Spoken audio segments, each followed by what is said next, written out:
The Philips Hearlink 9050s will soon hit the shelves at Costco, meaning that you'll have the choice between Philips' newest family of hearing aids or the Jabra Enhanced Pro 20s. So, don't miss out on this overview of the key features for both of these two technologies. I'll discuss their benefits, the pros and cons of each, plus the cost differences. Released in November 2023, the Jabra Enhanced Pro 20s are Jabra's latest offering, specifically available in Costco, USA, and can be adapted for those of you out there with a mild, moderate, severe, or even a profound hearing loss.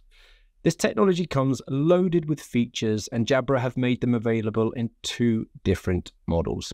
Firstly, we have the RIE13, which uses a size 13 disposable battery that will need changing roughly once per week, and it has a built-in telecoil. Then we have the Micro RIE, which Jabra boasts is their smallest and most comfortable rechargeable hearing aid to date, coming in at 25% smaller than their standard receiver and canal hearing aids. Similarly to most rechargeable hearing aids, a single charge will give you 24 hours of battery life, so every night when you go to bed, just pop them on charge and they should be ready to go the following day. These Jabras are the first of their kind to feature LE audio, which is the latest in Bluetooth hearing aid technology. And if you're not familiar with the benefits, then you have to check out this video in which I really get into the weeds on why LE audio is the future of Bluetooth connectivity. In summary, it will allow for smartphones or public venues to stream any sound whatsoever with a higher quality and a lower battery consumption than we've ever seen from any other streaming technology in the past, directly to both of your hearing aids. This means that if you're in a sports bar watching the football, you'll be able to hear the sound directly in both of your ears. Or the same for when you're at a train station listening to the announcements, or even walking around a museum listening to audio descriptions for each work of art. And there is no question that this will change the face of accessibility going forwards. But I don't want to ramble too much about this today, as I have plenty to cover with you.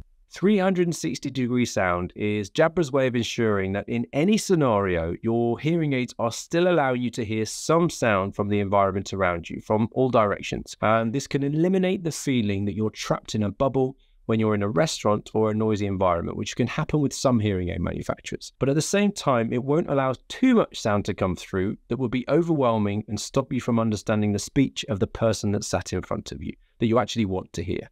Now, Jabra are boasting that their precise binaural beamforming should give you a far more immersive listening experience than they've ever been able to give you before, or than their conventional directionality that's built into previous hearing aids that they've produced. And essentially, this should provide you with a 150% improvement in speech understanding and noise when compared to their previous hearing aid technology.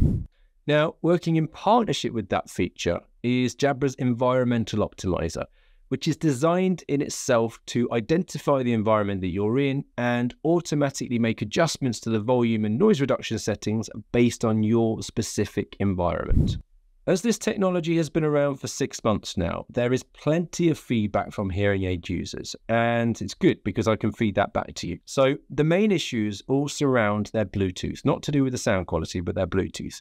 And some people are reporting that the quality is not fantastic during phone calls. Other people are reporting that the hearing aids are disconnecting over a short period of time. And this can happen especially with Android devices. And then finally, there are other people reporting that whilst these hearing aids have an IP68 waterproof rating, they haven't been able to withstand exposure to sweat. Now, I'm really keen on you sharing your experiences. So if you're currently a Jabra hearing aid user, I would love to hear your feedback in the comments. So if you could share your feedback, that's positive, negative, and everything in between. I know this would benefit anybody else watching this today who's interested in choosing the right hearing aid for them. So all of this is included for a whopping $1,599.99. So let's see how this compares to the Philips Hearlink 9050s. But before we do, make sure that you subscribe to this channel to be notified of all my new reviews on any new technology. And all you need to do is press this little square, which is just down here. Go on. At the time of recording this video, the Philips Hearlink 9050 is yet to be released into Costco stores. However, there are reports online of Costco employees telling potential customers in the US that there is not long to go now.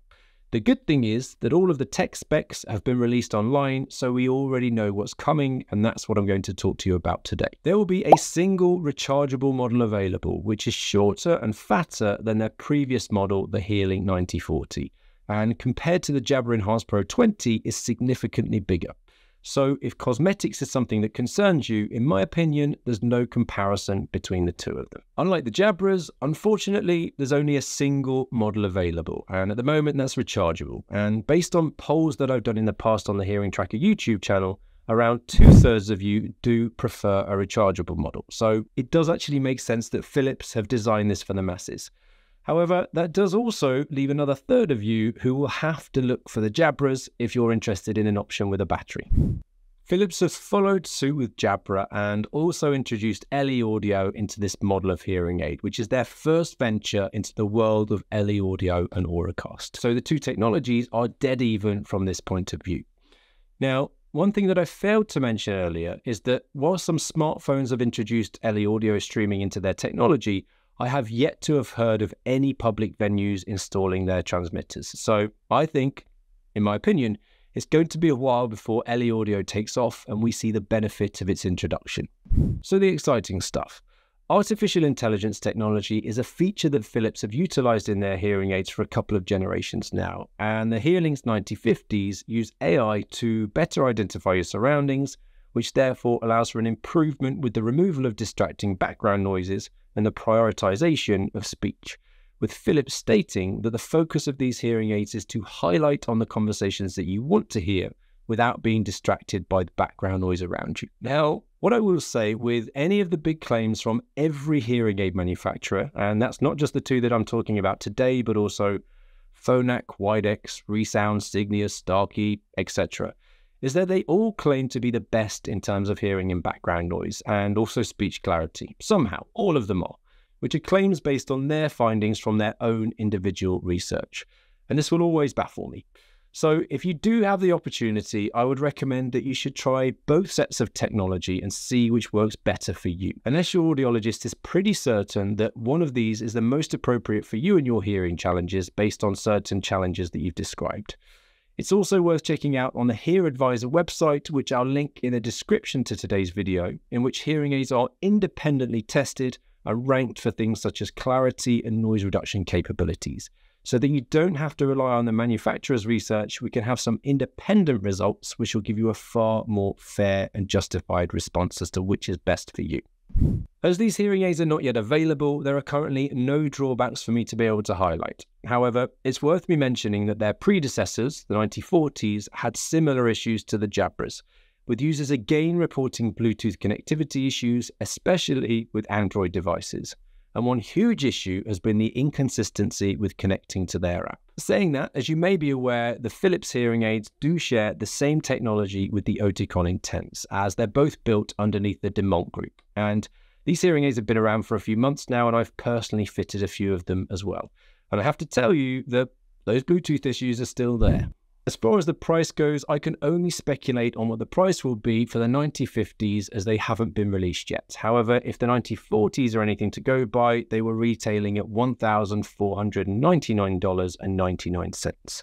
It's also worth noting that you'll have to pay extra for the likes of custom tips and accessories, etc., etc. Now, none of this information is any good whatsoever unless you've seen a full breakdown of both of these two technologies, which you'll find in these two comprehensive reviews of the Jabra Enhanced 20 and Philips Hearlink 9050s.